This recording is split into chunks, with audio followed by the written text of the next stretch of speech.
আর জোরে বলুন আমিন। ক্বালা রাসূলুল্লাহ সাল্লাল্লাহু আলাইহি ওয়াসাল্লাম, আল্লাহর পেয়ারা হাবিব বলেন, তলাবুল ইলমি সাআ, মানুষ 1 ঘন্টা যদি ইলমে দিন শিক্ষা করে অথবা ইলমে দিনের মধ্যে সময় দেয়, খায়রুম মিন কিয়ামি লাইলাতিন, সারা রাত্র নফল ইবাদত করলে যে সওয়াব হয়, ইলমে দিন শিক্ষার মধ্যে বসলে অথবা দিনে ইলম চর্চা করলে তার চাইতে বেশি সওয়াব হয়। জোরে বলুন সুবহানাল্লাহ, আর জোরে বলুন সুবহানাল্লাহ। শুধু তাই নয়, ওয়া তালাবুল ইলমি ইয়াওমান, যেই ব্যক্তি ইলমে দিন একদিন চর্চা করে, দিনে ইলম একদিন শিক্ষা গ্রহণ করে, খায়রুম মিন সিয়ামি লাইলাতিন আশহুরিন, 3 মাস রোজা রাখলে যে সওয়াব হয়, একদিন ইলমে দিন চর্চা করলে তার চাইতে বেশি সওয়াব হয়। জোরে বলুন সুবহানাল্লাহ, আর জোরে বলুন সুবহানাল্লাহ। এই জন্য যে আল্লাহ পাক রব্বুল আলামিন যারা ইলমে দিন অর্জন করেন, যারা আলেম হন, তাদের মর্যাদা আল্লাহ পাক বৃদ্ধি করে দেন। জোরে বলুন সুবহানাল্লাহ। ভাইয়েরা আমার, আল্লাহর পেয়ারা হাবিব বলেন, হযরত আবু হুরায়রা রাদিয়াল্লাহু তাআলা আনহু থেকে বর্ণিত, ক্বালা রাসূলুল্লাহ সাল্লাল্লাহু আলাইহি ওয়াসাল্লাম, আল্লাহর নবী বলেন, ইযা মাতাল ইনসান, মানুষ যখন মৃত্যুবরণ করে, ইনকাতা আনহু আমালুহু ইল্লা মিন সালাসাতিন, ইল্লা, মানুষের সকল আমল বন্ধ হয়ে যায়, কিন্তু 3টি আমল ওই ব্যক্তির জারি থাকে। জোরে বলুন সুবহানাল্লাহ। ভাইয়েরা আমার, ওই 3টি আমল কিভাবে জারি থাকে, 3টি সওয়াব কিভাবে জারি থাকে, আল্লাহর নবী বলেন, সাদাকাতিন জারিয়াতিন, চলমান যেই সাদকা রয়েছে, আপনি যদি কোনো মসজিদের মধ্যে যদি আপনি দান করেন, তখন এই সওয়াবটা মসজিদরা যতদিন থাকবে, ওই সওয়াবটা কিয়ামত পর্যন্ত আপনার কবরে সওয়াব বসতে থাকবে। আর জোরে বলুন সুবহানাল্লাহ।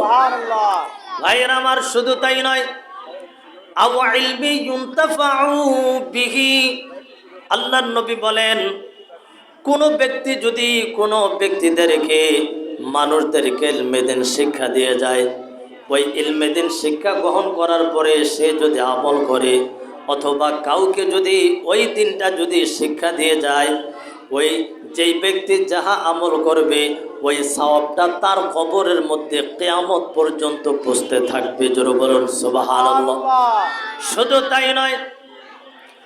তাই নয়, আওয়ালাদিন সালিহিন ইয়াদউ লাহু, যেই ব্যক্তি নেককার সন্তান দুনিয়ার মধ্যে রেখে যাওয়ার পরে, ওই নেককার সন্তানটা যদি ইয়াদউ লাহু, ওই বাবার জন্য অথবা মায়ের জন্য যদি দোয়া করে, ওই দোয়াটা, ওই সওয়াবটা ওই মা বাবার কবরে পৌঁছতে থাকবে। জোরে বলুন সুবহানাল্লাহ।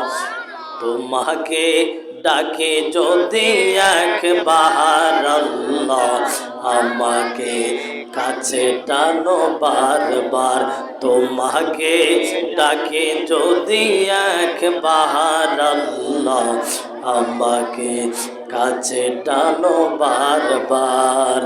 যদি পথ বলে যাই আমাকে দিও ঠাই, যদি পথ বলে যাই আমাকে দিও ঠাই, দিও দিশা এইটুকু আবেদন আল্লাহ, আমাকে কাছে টানো বারবার, তোমাকে ডাকে যদি একবার আল্লাহ, আমাকে কাছে টানো বারবার।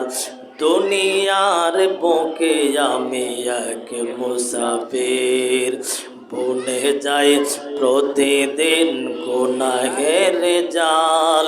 দুনিয়ার বুকে আমি এক মুসাফির, বনে যাই প্রতিদিন গুনাহের জাল, স্বপ্নেরা দল বেঁধে রাতে করে বীর, আসবে কি কাঙ্ক্ষিত সোনালি সকাল, হয়ে গেলে পেরেশান ও আমার রহমান, হয়ে গেলে পেরেশান ও আমার রহমান, জিকিরেতে করে দিও একাকার আল্লাহ, আমাকে কাছে টানো বারবার। বলুন, তোমাকে ডাকে যদি একবার আল্লাহ, আমাকে কাছে টানো বারবার, তোমাকে ডাকে যদি একবার আল্লাহ, আমাকে কাছে টানো। বিরহের ব্যথাগুলো পারে প্রতিদিন, তুমি ছাড়া কে বলো করে দিবে দূর, বিরহের ব্যথাগুলো পারে প্রতিদিন, তুমি ছাড়া কে বলো করে দিবে দূর, তোমার দয়া প্রভু জানে সীমাহীন, কলবে দাও ঢেলে ইমানের নূর, বেলা শেষে কেহ নাই সান্ত্বনা তোমাতেই, বেলা শেষে কেহ নেই সান্ত্বনা তোমাতেই, তুমি ছাড়া নেই কেহ আমার আল্লাহ, আমাকে কাছে টানো বারবার, তোমাকে ডাকি যদি একবার আল্লাহ, আমাকে কাছে টানো বারবার। ভাইরা আমার, ও বন্ধুরে, নেককার সন্তান যখন মা বাবার জন্য দোয়া করবে, ওই দোয়াটা মা বাবার কবরে পুষতে থাকে। জোরে বলুন সুবহানাল্লাহ। শুধু তাই নয়, আল্লাহ পাক রব্বুল আলামিন বলেন, 18 পারার 12 পৃষ্ঠার মধ্যে রয়েছে, আল্লাহ পাক বলেন, তুবু ইলাল্লাহি জামিআ আইয়ুহাল মুমিনুনা লাআল্লাকুম তুফলিহুন। আল্লাহ পাক রব্বুল আলামিন বলেন, ও পৃথিবীর মানুষ, তোমরা আমি আল্লাহর কাছে জমা হয়ে সকলে একত্রিতভাবে আমি আল্লাহর কাছে তওবা করো। যদি তোমরা ঈমানদার হয়ে থাকো তাহলে তোমরা সফল কাম হয়ে যাবে। জোরে বলুন সুবহানাল্লাহ। এই জন্য আমরা যদি আল্লাহ পাকের কাছে একত্রিতভাবে আল্লাহর কাছে তওবা করি, আল্লাহ পাক আমাদেরকে বলেছেন, হে ঈমানদারগণ, তোমরা একত্রিত হয়ে জমা হয়ে আমি আল্লাহর কাছে তওবা করো। জোরে বলুন সুবহানাল্লাহ। ভাইরা আমার, এই যে সন্তানরা, নেক সন্তানরা যখন মা বাবার জন্য দোয়া করবে, ওই মা বাবার কবরে পুষতে থাকবে। কিন্তু বর্তমান সময় দেখা যায় মা বাবার জন্য অনেকে দোয়া করতে চায় না। ঠিক কিনা বলেন? আরো জোরে বলুন, ঠিক কিনা? এমন সন্তান রয়েছে মা বাবার জন্য দোয়া করতে চায় না, মা বাবার কবরে যাইতে চায় না। এই সন্তান দুনিয়ার জমিনে রেখে মা বাবার কোনো ফায়দা নাই। ঠিক কিনা বলেন? এই সন্তানের কোনো দুনিয়াতে রেখে যাওয়া মা বাবার কোনো ফায়দা নাই। যেই সন্তানরা নেক আমল করবে, মা বাবার জন্য দোয়া করবে, ওই সন্তানরা মা বাবার জন্য একটা মূল্যবান সম্পদ। যেই সন্তান ইবাদত করে না, মা বাবার জন্য দোয়া করে না, ওই মা বাবার দুনিয়াতে রেখে যাওয়া সন্তান, ওই সন্তান দ্বারা কোনো উপকারে আসবে না। জোরে বলুন আল্লাহু আকবার। আর জোরে বলুন আল্লাহু আকবার।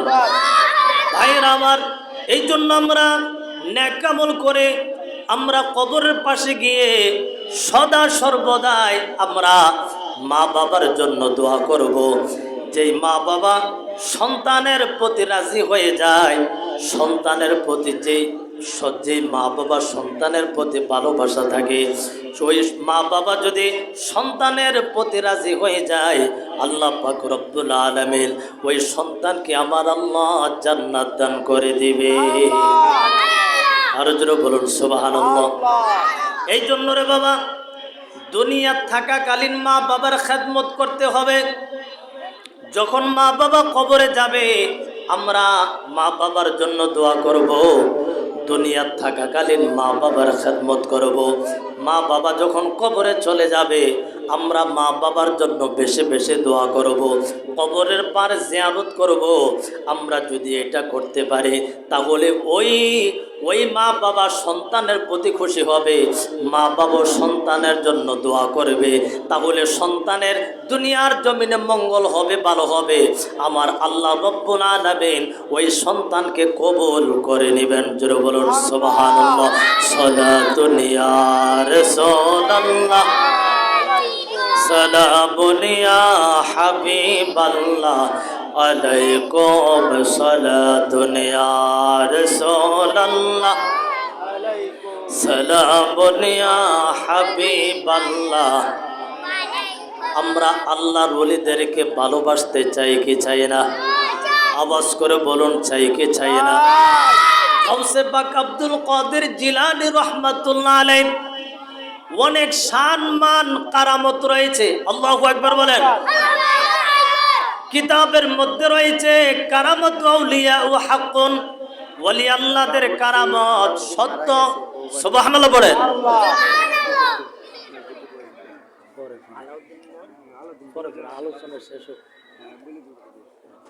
সালাতুন ইয়া রাসূলুল্লাহ, সালামুন ইয়া হাবিবাল্লাহ, আলাইকুম সালাতুন ইয়া রাসূলুল্লাহ, আলাইকুম সালামুন ইয়া হাবিবাল্লাহ। ভাইরা আমার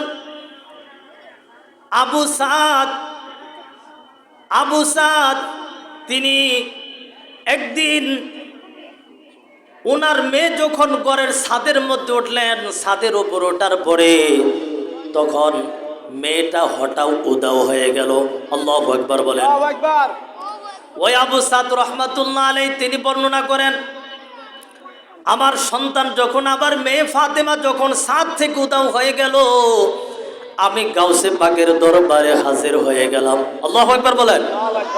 আমি গাউসে পাকের দরবারে হাজির হয়ে গেলাম। আমি হুজুরকে বললাম, হুজুর, আমার সন্তান ঘরের ছাদ থেকে হঠাৎ উধাও হয়ে গেল, আমার সন্তানটা কোথায় আছে, কি করতেছে?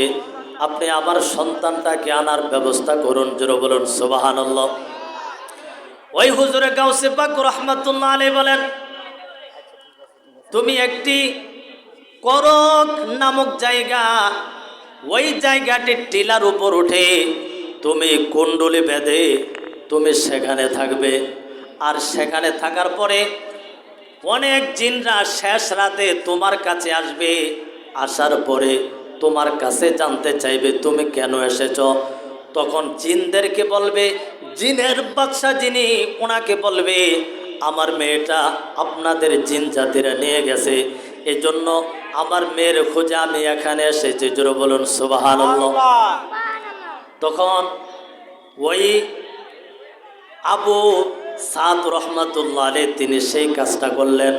যখন গভীর জঙ্গলে ওই ছাদের ওই টিলার উপর যখন কুণ্ডলি বেঁধে অবস্থান করলেন, ভোর রাত্রে যখন অনেক জিনেরা তার চতুর্পাশে চলে আসলো, আসার পরে জিনের বাদশা বলতেছে, তুমি কেন এই জায়গার মধ্যে নিশি রজনীতে এই জায়গার মধ্যে কেন এসেছ?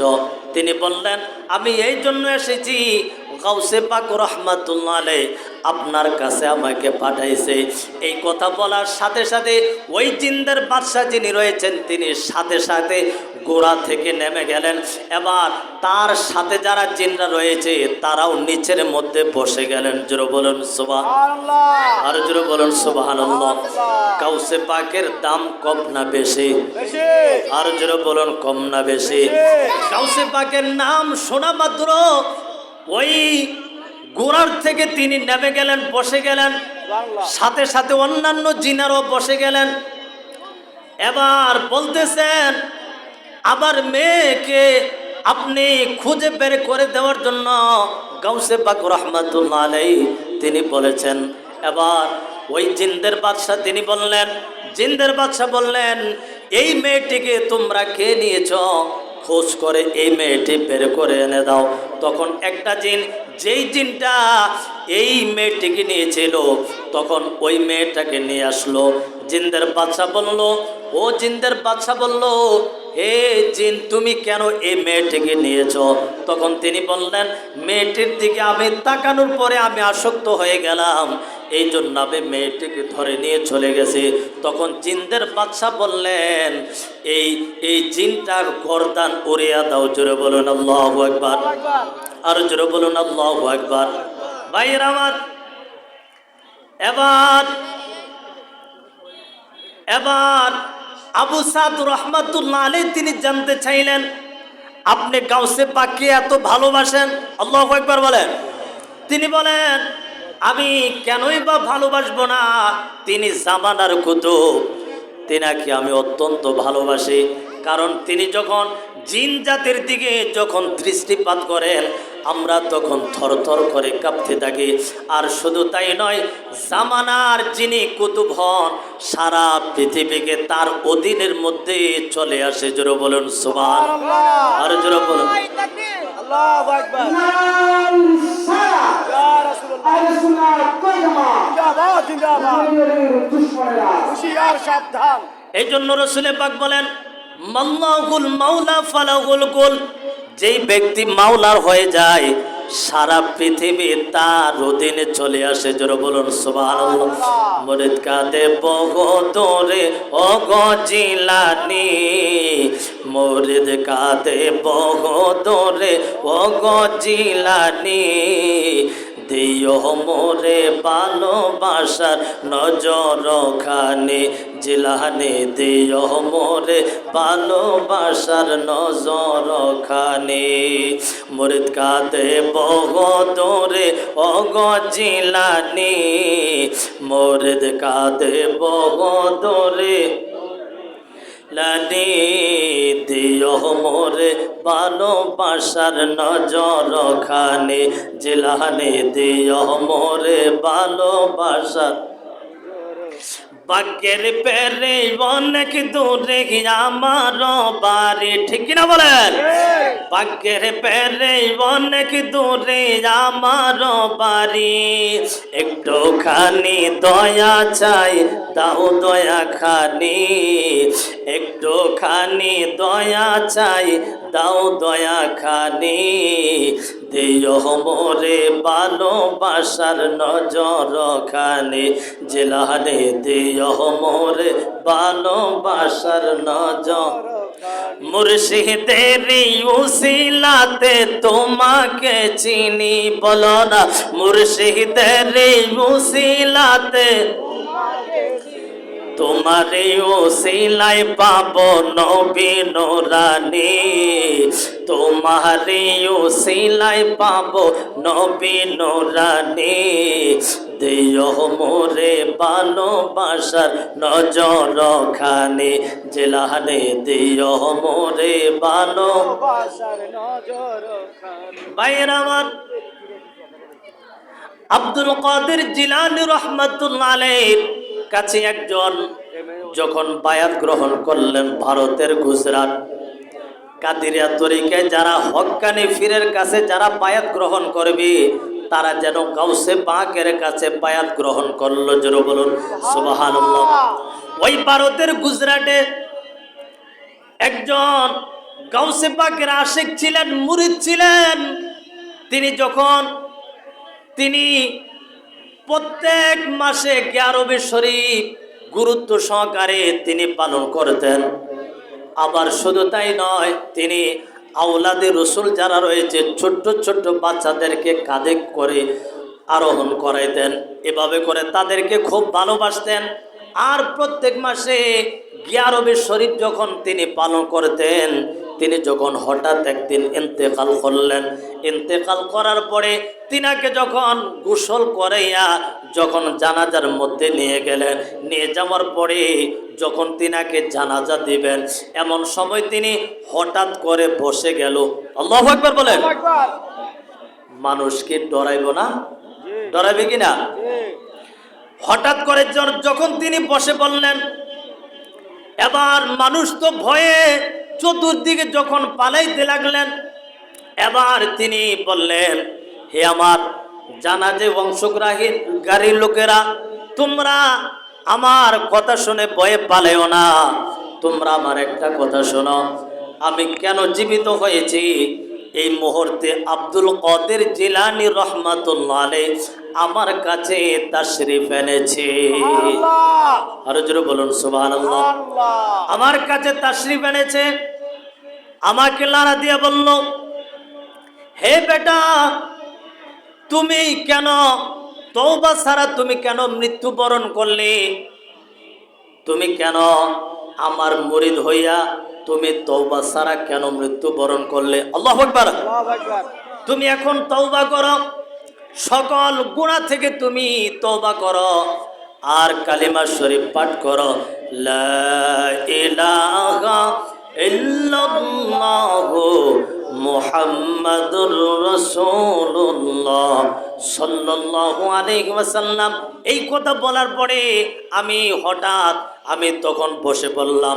বসে পড়ার পরে আমি সকল গুনাহ থেকে তওবা করলাম, আর কালিমা শরীফ পাঠ করে করে পুনরায় আমার মৃত্যুবরণ হলো। জোরে বলুন সুবহান। আর জোরে বলুন সুবহানাল্লাহ। ওয়ালিদার ওয়ালিহি জিনি কাউসুল আজম জিলানি, ওয়ালিদার ওয়ালিহি জিনি কাউসুল আজম জিলানি, বাগদাদে জন্ম কুতুবে রাব্বানি। বলো না, বাগদাদে জন্ম কুতুবে রাব্বানি। ওয়ালিদার ওয়ালিহি জিনি কাউসুল আজম জিলানি, ওয়ালিদার ওয়ালিহি জিনি কাউসুল আজম জিলানি, বাগদাদে জন্ম কুতুবে রাব্বানি। বলো না, বাগদাদে জন্ম কুতুবে। বংশ তোমার হাসান হুসাইনি, তুমি হইলা মা ফাতেমার নয়ন মনি। বংশ তোমার হাসান হুসাইনি, তুমি হইলা মা ফাতেমার নয়ন মনি।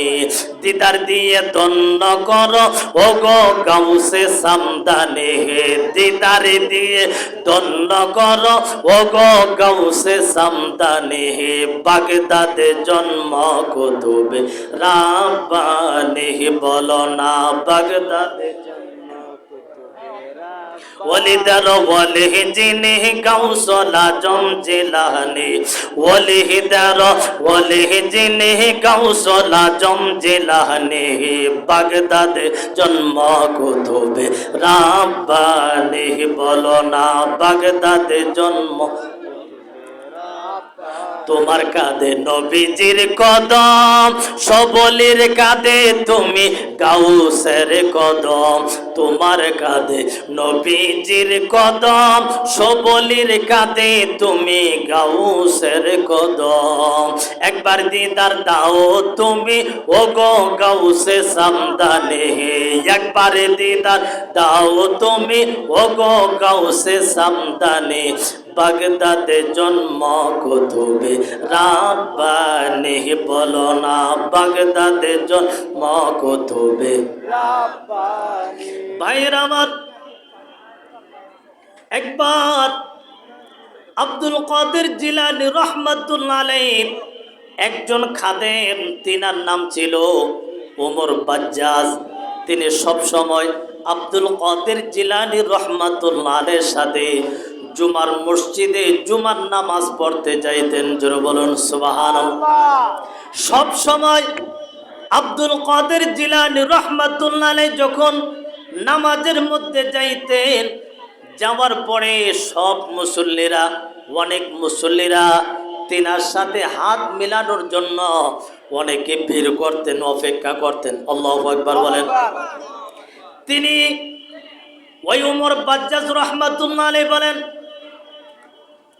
আরেকদিন যখন তিনি দেখতে পাইলেন, আরেকদিন ওই মুসল্লিরা তার সাথে মুসাফা করতো না, মুসাফা করতেছে না, আব্দুল কাদের জিলানীর দিকে তাকাচ্ছেন না। আল্লাহু আকবার বলেন। আকবার। তখন তিনি চিন্তা করলেন, অন্যদিন মুসল্লিরা খুব ভিড় করত, আব্দুল কাদের জিলানীর সাথে মুসাফা করার জন্য ভিড় করত, আজকে কেন ভিড় করতেছে না? তার অন্তরে যখন এই কথাটা জাগ্রত হলো, তিনি যখন বললেন, এবার গাউসে পাক রহমাতুল্লাহ আলাইহি কিছুক্ষণ পরে ওই মুসল্লিরা আবার গাউসে পাকের সাথে হাত মিলানো শুরু করে দিল। জোরে বলুন সুবহানাল্লাহ। সুবহানাল্লাহ। এবার তিনার খাদেমকে তিনি বলতেছেন, আব্দুল কাদের জিলানী রাহমাতুল্লাহ আলাইহি বলতেছেন, হে আমার খাদেম, তোমার অন্তরে যেটা জাগ্রত হয়েছিল, অন্যান্য সময় মুসল্লিরা আমার সাথে মুসাফা করত, আজকে কেন মুসাফা করতেছে না, এখন আবার মুসাফা করতেছে? তিনি বলতেছেন, সমস্ত মানুষের রুহুর যে ইচ্ছাটা আমি আমার মোটের মধ্যে রয়েছে। আল্লাহু আকবার বলেন। আকবার। আরো জোরে বলুন আল্লাহু আকবার। আল্লাহু আকবার। মানুষের মনের ইচ্ছাটা আমার মুঠের মধ্যে রয়েছে, আমি যাহা ইচ্ছা করি তাহা হয়। আজকে আমি ইচ্ছা করেছিলাম তারা যেন আমার সাথে মুসাফা না করে, আমি আবার ইচ্ছা করলাম তারা আবার আমার সাথে মুসাফা করতে শুরু করলো। জোরে বলুন সুবহানাল্লাহ। সালাতুন ইয়া রাসূলুল্লাহ, সালামুন ইয়া হাবিবাল্লাহ, আলাইকুম সালাতুন ইয়া রাসূলুল্লাহ। আলাইকুম সালামুন ইয়া হাবিবাল্লাহ। ভাইরা আমার, একজন গাউসে পাকের মুরিদ গাউসে পাক রাহমাতুল্লাহ আলাইহি বলেন, হে আমার মুরিদেরা, যখন তোমরা বিপদে পড়বা আমি গাউসে পাকের নাম স্মরণ করবা এবং বিসমিল্লাহ শরীফ পড়বা। আল্লাহু আকবার বলেন। আল্লাহু আকবার। আরো জোরে বলুন আল্লাহু আকবার। আল্লাহু আকবার।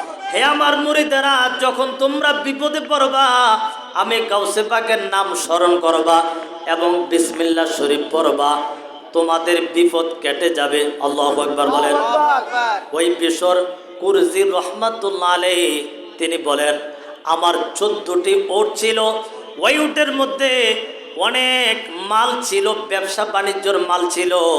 আমার উট যখন বাণিজ্যিক কাফেলার সাথে যখন চলতে লাগলো, হঠাৎ করে রাত্রের মধ্যে যখন চলতে লাগলো, আমার 4টি উট মাল সহ হারিয়ে গেল।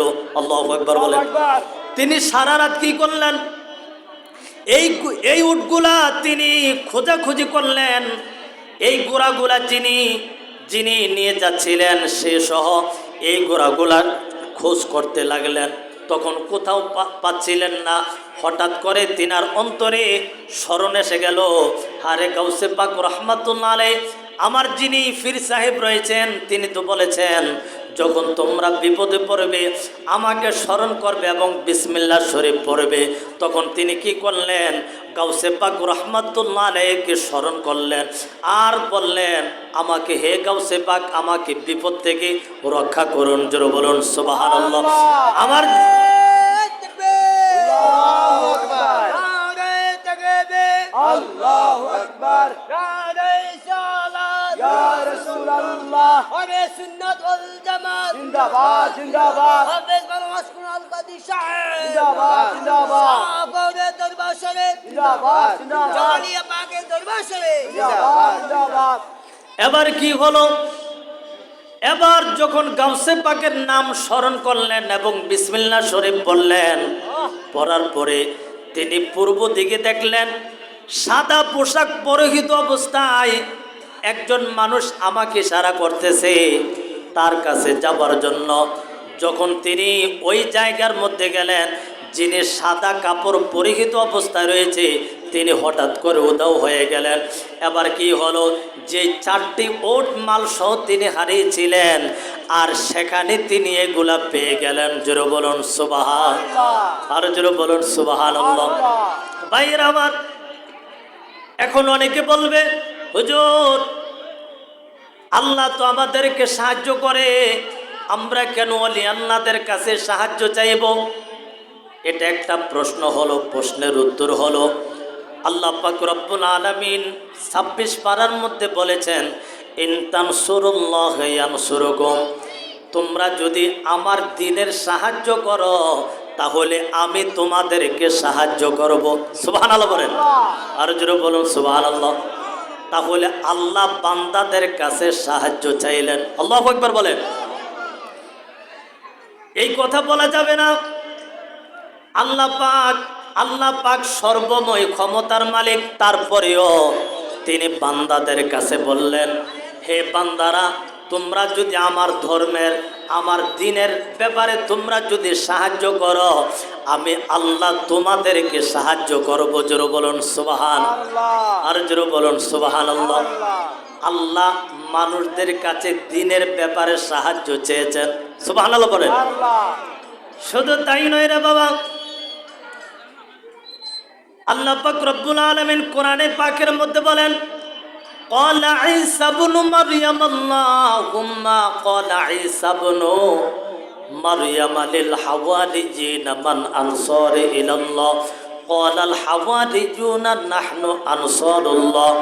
হযরত ঈসা ইবনে মারইয়াম, হযরত ঈসা আলাইহিস সালাতু ওয়াস সালাম তার সাথীদের কাছে বললেন, কে আছো তোমরা, কে আছো তোমরা আল্লাহর পক্ষ হয়ে আমাকে সাহায্য করবে। সুবহানাল্লাহ বলেন। হযরত ঈসা আলাইহিস সালাতু ওয়াস সালাম তার সাথীদের কাছে সাহায্য চেয়েছেন। আল্লাহু আকবার বলেন। তিনি তো বলতে পারতেন, আল্লাহ আমাকে সাহায্য করুন। তিনি বলেছেন, হে আমার সাথীরা, তোমরা আল্লাহর পক্ষ হইয়া আমাকে তোমরা সাহায্য করো। সুবহানাল্লাহ বলেন। ক্বালাল হাওয়ারিজুনা নাহনু আনসারুল্লাহ, তারা বলতেছেন, সাথীরা বলতেছেন, নাহনু আনসারুল্লাহ, দ্বীনের ব্যাপারে আমরা আপনাকে সাহায্য করব। জোরে বলুন সুবহান, আর জোরে বলুন সুবহানাল্লাহ। শুধু তাই নয়, মুসা আলাইহিস সালাতু ওয়াস সালাম হারুনের কাছে সাহায্য চেয়েছেন, সেটাও কোরআনের মধ্যে রয়েছে। আল্লাহু আকবার বলেন। ওয়াজআলনি আখিসদুদ বিহি আজরি ওয়া আশরিকু ফি। আল্লাহ পাক রব্বুল আলামিন এই আয়াতের মধ্যে বলেন, আল্লাহ আপনি মেহেরবানি করে আমাকে একজন সাহায্য করার জন্য আমার পরিবারের পক্ষ থেকে একটি উজির দিয়ে দেন, আর সে হলো আমার ভাই হারুন। আমার ভাই হারুনকে যদি আমার সাথে দিয়ে দেন, আমাকে সাহায্য করার জন্য যদি দিয়ে দেন, তাহলে আমার কোমরটা শক্ত হয়ে যাবে। জোরে বলুন সুবহান।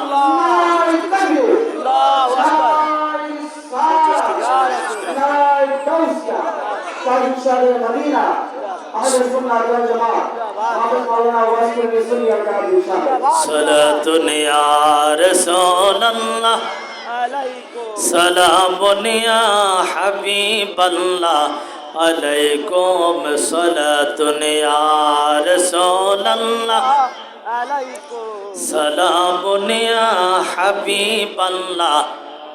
তাহলে বোঝা গেল আল্লাহর ওলিরাও সাহায্য করতে পারে, ঠিক কিনা বলেন?